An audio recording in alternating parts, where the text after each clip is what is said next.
rahvaküsitlus on selleks, et aru saada, mida tegelikult Setomaa elanikud soovivad. Sest ühed ütlevad, et Setomaa inimesed tahavad oma valda, teised ütlevad, et ei taha. Ja ma arvan, küsitlus täpselt näitab, kas ikka ise inimesed, kelle pärast niisugust aktivistid teevad või võitlevad vastupidi selle vastu, kas nende sõnumid peavad või mitte, ja see tulemus ongi selline, nagu ta on. Täna me ikka räägime 5000-listest valdadest ja täna on Seto on pigem tõesti väga suur erand, mis olema väga põhjendatud, ja kui valitsus läheb mööda seda raada, ehk ministeerium pakub või teeb ettepaneku valda moodustamiseks, mis ei vasta 5000-lise kriteeriumi, siis see asi peab olema väga põhjendatud. Ja loomulikult küsitlus on üks selle aluseks. Kui palju nüüd valitsus selle küsitluse tulemusi arvestab? No see küsitlus on kõigepealt see küsitlus on kõigepealt ikka ministeeriumi nii-öelda sisemiseks kasutamiseks, aga loomulikult ka teised ministrid oma otsustes lähtuvad selles küsitlus, ma olen selles kindel.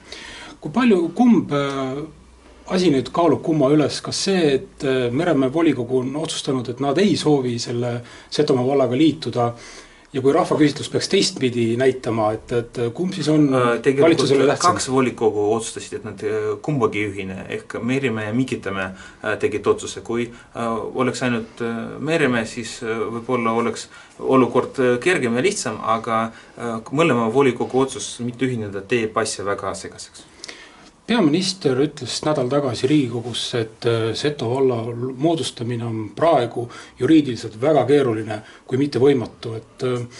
Ja ta ei välistanud, et selle valla loomiseks tuleb valitsusele tulla ka Riigikogu, et mida see nagu täpsemalt tähendab?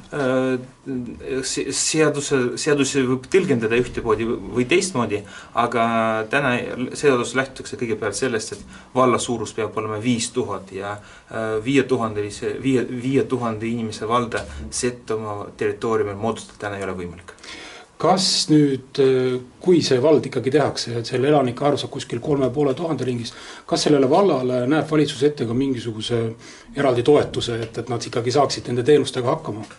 No teenustega hakkama saamine on põhieeldus haldusreformi osas, aga eraldi mingi täiendavast toetusest või täiendavast rahasummast juttu praegu ei käi. Praegu ikka käib jutt sellest, et üldse kas moodustada antud valda või mitte. Nii et üks samm korraga? Üks samm korraga täpselt.